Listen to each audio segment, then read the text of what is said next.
E aí pessoal, tudo bem?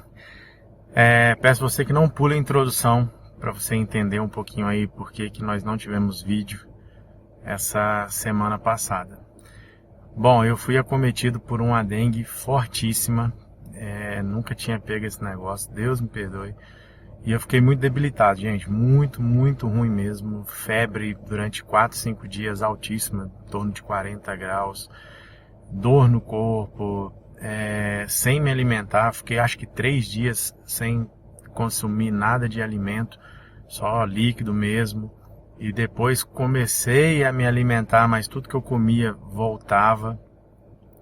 Então assim, eu tive aí mais ou menos uns 7 dias, 8 dias bem debilitado, muito debilitado. A única coisa boa que eu posso dizer que teve desse negócio aí foi eu perdi 9 quilos. 9 quilos, gente, pra você ter ideia como é que o negócio foi. Tem um amigo meu da área de saúde que foi até minha casa, fez algumas aplicações de soro ali, uma aplicação de soro na verdade, para poder estar me ajudando ali por causa da alimentação. E ele usou a seguinte frase comigo, ele falou assim: cara, a dengue com você foi cruel. Então, você que é inscrito aqui do nosso canal, você que faz parte da família Vira Crente, infelizmente eu não tinha condições nenhuma de gravar. Os 10 dias de oração a gente infelizmente não conseguiu fazer, porque nem ficar sentado eu aguentava, gente. Era o tempo todo querendo só ficar deitado. Quero agradecer aqui publicamente a minha esposa que cuidou de mim de uma maneira assim sensacional. E tadinha, o trabalho, ela tinha que ir pro trabalho, aí vinha correndo em casa para poder fazer almoço, poder tentar me dar almoço. E quero agradecer muito aí a Gabriela por isso. Então eu tô aqui explicando para você o porquê que nós não tivemos vídeos durante essa semana. Ainda tô me recuperando, tô tentando aí tá 100%, mas vai dar tudo certo e daqui a pouco nós vamos estar aí firme igual um prego na areia.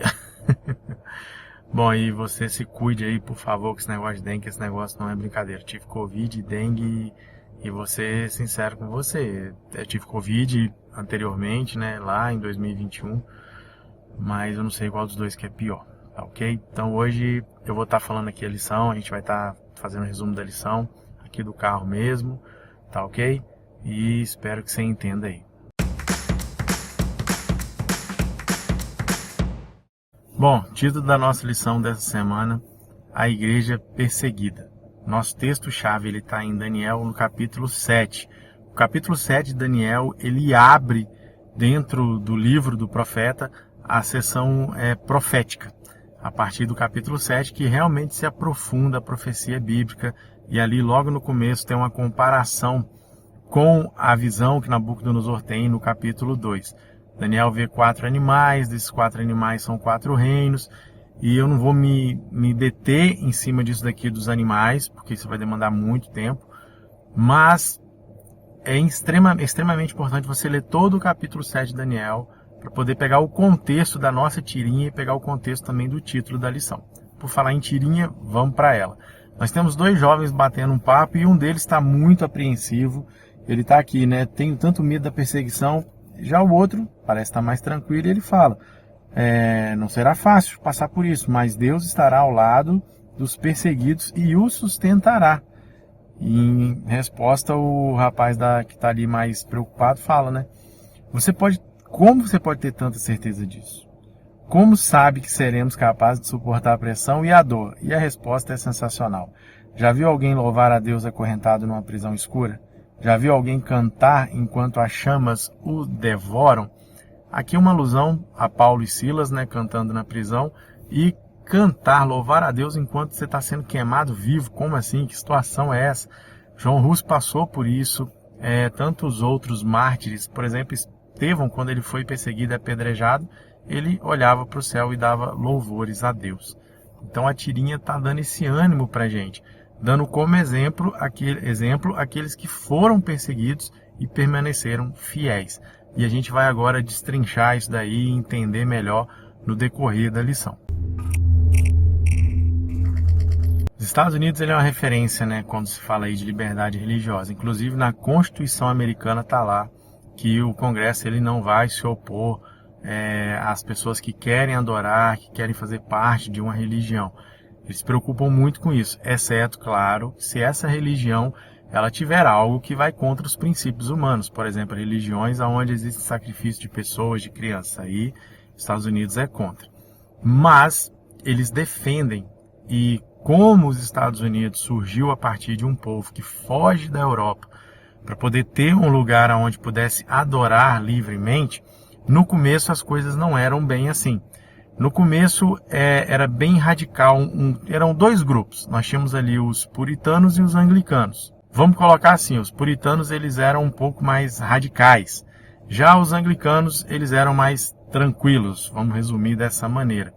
Só que quando eles chegaram da Europa, eles trouxeram também várias cargas, né? Várias coisas que tinham costume, como lá na Europa. Quase que não saiu aqui, né? Costumes esses, por exemplo, que ainda defendiam ali, de certa forma, a união do Estado, da religião, a política junto com a religião. Conforme o tempo foi passando, eles foram entendendo, e teve ali a revolução contra a Inglaterra, que eles queriam ser libertos, que eles queriam ter sua independência. Esse grupo de anglicanos e puritanos, eles se unem, mas para essa união eles entendem o seguinte: olha, a religião ela tem que ser completamente separada da política. E aí surge então a Constituição Americana, onde não se mistura política e religião. Mas isso a gente sabe que vai mudar, isso vai partir, vai ser, né, a partir de uma perseguição da união do poder político dos Estados Unidos com o poder religioso. A Bíblia ela sempre trouxe para a gente as profecias de uma perseguição implacável em cima do seu povo.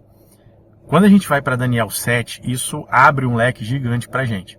Como eu falei, eu não vou me segurar muito aqui dentro do contexto dos animais, mas os animais nós temos ali 4 animais que representam 4 reinos, que são Babilônia, Medos e Persas, os gregos e o poder papal, Roma imperial e Roma papal.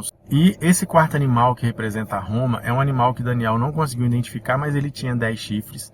Desses 10 chifres, nasce um pequenininho e derruba 3. O que é isso? São 10 nações da Europa. Dentre essas 10, 7 delas existem até hoje: Inglaterra, França, Portugal, Espanha. E 3 delas não aceitaram o poder romano e elas foram extinguidas. Nasce então aquele chifre pequeno, derruba essas 3 nações. Esse chifre pequeno, ele fala blasfêmias e ele vai contra os santos. É o poder de Roma papal perseguindo os santos. João, ele faz essa referência também a esse mesmo poder, a essa mesma situação lá em Apocalipse 13, quando a besta que surge do mar, surge da mar em profecia, né, significa povos. Esse período ele é de 1260 dias. Esses 1260 dias, ou como Daniel fala, 42 meses, em profecia, quando a gente converte ali dia ano, a gente vai para 1260 anos. Então, a partir de 538, quando Justiniano ele dá esse poder ao Papa de Roma, esse poder ele começa a perseguir aqueles que não aceitam a sua doutrina, as suas tradições. Esquece a Bíblia, vamos viver de tradição. Então começa a perseguição aos santos e inúmeras milhares e milhares, centenas de milhares de pessoas são mortas por ficar ao lado da Bíblia.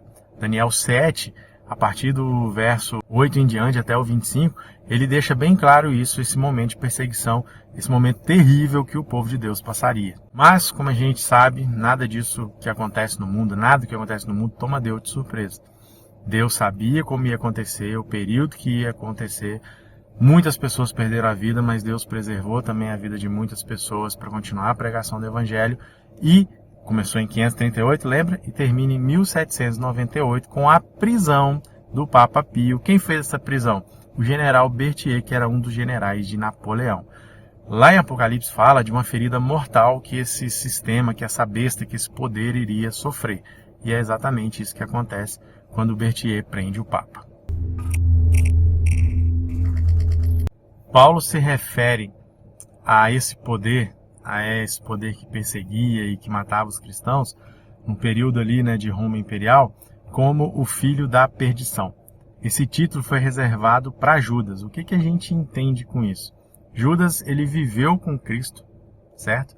E esse poder, quando ele intensifica esses 1260 anos, vem, né, de Roma Imperial, depois passa para Roma Papal e ele intensifica essa perseguição, a gente vê o seguinte: Deus, ele não tampa o sol com a peneira. A partir do cristianismo surge um poder tão cruel quanto esse. Judas viveu com Jesus Cristo e os discípulos, e Judas fez o que fez. O que a gente entende disso daí? Infelizmente, no meio do cristianismo vão acontecer essas coisas. Tem pessoas que não são pessoas ali que estão entregues e completamente com o coração nas mãos de Cristo. Como a gente falou, essa perseguição ela não está eternamente, ela vai voltar, mas Deus deixou um período de 1260 dias ali, 1260 anos, acontece a prisão do Papa, como nós falamos, e a partir dessa prisão, esse poder ele nunca mais teve o poder, a riqueza que ele teve anteriormente. É muito rico ainda? É muito rico. Vai acontecer essa perseguição de novo? Vai se intensificar de novo essa perseguição. Mas nesse período, até o momento que não acontece novamente, Deus permite que nós possamos pregar o Evangelho e mostrar essa verdade.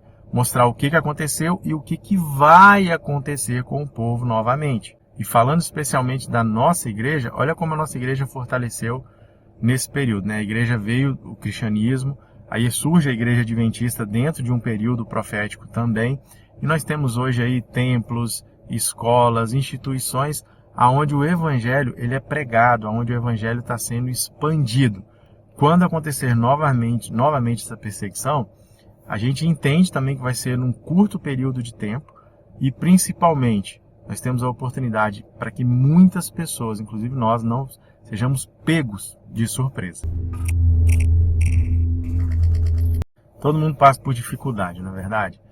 E a Bíblia ela tem muitas promessas para a gente parar e refletir quando a gente estiver passando por esses momentos. Qual promessa aí que vem à sua mente quando você está com dificuldades, quando você está em provação, perseguição? A gente fala de uma perseguição em massa, mas hoje nós somos perseguidos. Quantas pessoas são perseguidas na escola, são perseguidos no trabalho, por causa da crença que você tem? Dentro desse contexto que a gente está estudando, dentro de tudo isso que a gente está falando aqui, a gente tem a nossa palavra da rede semântica. Dá uma olhada comigo aqui, ó, perseguição. Está aqui a nossa palavra. E o que vem à sua mente a partir dela? A palavra que vem para mim aqui, algumas vieram na minha mente, mas uma que eu achei interessante é o seguinte, ó, perseguição, preparo. Lembra que eu falei que a gente hoje tem a opção de estar preparado, de estar ciente do que vai acontecer? Então, nós temos que ter um preparados para esse momento de perseguição. E como eu vou obter isso? É o arroz com feijão, gente, é simples, não tem receita mirabolante. É estudo da Bíblia, é oração, é comunhão com Deus. Então, pensa aí o que vem a partir de perseguição, dentro do contexto que a gente está estudando, quais as outras palavras que você pode debater com a sua turma aí, que você pode expandir esse tema. Pensa aí e troca uma ideia com a galera. Quando a gente fala em perseguição, a gente fica bem aflito, assim, né? Que geralmente a palavra perseguição, ela traz pra gente também tirar o que a gente tem. Só que no Novo Testamento, Paulo deixa pra gente bem claro ali algumas coisas que nos animam. Por exemplo, nem a morte, nada pode nos separar do amor de Deus. Quando a gente vai para as bem-aventuranças, tem as promessas ali do próprio Cristo. Dentre muitas promessas ali, Cristo fala o seguinte, né? Bem-aventurados sois. Ou seja, vocês são muito felizes quando por minha causa forem perseguidos, mentindo contra vocês, disserem todo mal. Se vocês forem machucados, vocês são bem-aventurados por serem perseguidos em meu nome. As bem-aventuranças têm várias promessas, mas para os perseguidos tem uma promessa especial. Para os perseguidos, aqueles que sofreram, que foram mártires, que deram a vida em prol dessa mensagem, literalmente falando, eles vão ser muito mais perto de Cristo lá no céu. Olha que bênção, olha que recompensa. Essa é a grande recompensa que João fala lá em Apocalipse. Então, nós temos aqui um conforto para a gente que está sendo perseguido, que vai ser perseguido, e para aqueles que foram também. Deus, as promessas dele não falham, meu jovem. Coloca isso na sua cabecinha linda aí que o Papai do Céu te deu. Para quem não é cristão, para quem não tem essa visão que nós temos, bíblica, das promessas de Cristo, quando passam por provações é muito fácil destruir a esperança. Mas nós, quando temos esse conhecimento, nós temos que viver essa esperança. Olha o apóstolo Paulo, por exemplo. Esse homem foi perseguido de uma maneira assim, fora do comum. Paulo, ele fala que ele carrega as marcas de Cristo, as cicatrizes de Cristo. E ele fala o seguinte, todas as provações, todas as lutas, elas são leves e momentâneas comparadas ao grande galardão que é viver eternamente com Cristo. Quem está dizendo isso é o apóstolo Paulo. O cara sofreu, ele era retalhado. Paulo foi apedrejado de tal maneira que ele foi jogado para fora da cidade como se ele tivesse morto. Você tem noção do que é isso? Aí o cara pega e fala o seguinte, isso tudo é leve e momentâneo em comparação ao grande galardão. Então, não sei qual é a dificuldade que você está passando aí, mas aguenta a mão que a recompensa vai ser maior do que tudo isso. Quando a gente fala de perseguição, se a gente for lá para o Antigo Testamento, lá no começo do Antigo Testamento, a gente já vai ter perseguição. Moisés, por exemplo, ele foi perseguido. O profeta Ezequiel foi perseguido pelo próprio povo. Jeremias foi perseguido pelo próprio povo. Olha o que aconteceu com Elias. Elias ele teve que fugir. Elias sentiu até depressão profunda por causa da perseguição que estava acontecendo com ele. Então, desde o começo, aqueles que se colocam ao lado de Cristo, eles podem ser perseguidos, vão ser perseguidos. Cristo, ele quer mostrar a verdade ao mundo. E para essa verdade, para ela ganhar, para ela ser luz, ela vai contra a vontade de muitas pessoas. O coração humano, dominado por Satanás, ele coloca as mentiras à frente. Como fala lá em Daniel, que Satanás cuidaria de jogar a verdade por terra. E é meu papel, é seu papel, como jovem adventista, levantar essa verdade. As 3 mensagens angélicas são o que nós precisamos pregar. E nós vamos ser perseguidos por causa dessa verdade. Assim, como a gente está falando desde o começo aqui, outras pessoas foram perseguidas e perderam a vida. Isso é bem forte quando a gente fala isso, Talvez aí em você fica preocupado como o nosso jovem lá da tirinha. Mas quanto mais forte for a sua vontade de obedecer a Deus, mais forte você vai querer proclamar essa mensagem. E isso vai demandar de nós muita fé, muita confiança em Deus. Como eu falei, desde o começo nós temos vários exemplos ali de perseguição. Aquele que escolhe estar do lado de Cristo, ele vai andar no caminho estreito. Ele vai ser jogado na fornalha. Ele vai passar no fogo ardente. Olha para o próprio Cristo, as dificuldades que ele teve aqui nessa terra. No mundo vós tereis aflições, mas tende bom ânimo. Eu venci o mundo. Não é eu e você que vencemos, é Cristo quem venceu. E nós somos vencedores nele. Então, meu jovem, espero que realmente você possa ter entendido essa lição, que eu possa ter te ajudado aqui de alguma forma. Mais uma vez, peço desculpas por ter deixado aí uma semana sem a lição, mas por um motivo plausível. E mesmo que você esteja sendo perseguido, passando por provações e lutas, seja firme. Como diz o apóstolo Paulo, eu repito aqui, tudo isso é leve e momentâneo em comparação ao galardão que nós vamos receber, viver eternamente com Cristo. Que Deus te abençoe, meu saleiro, minha luminária. Aguardo vocês aqui semana que vem. Melhor, espero eu, em nome de Jesus. Um abraço, fico com o Papai do Céu. Tchau, tchau.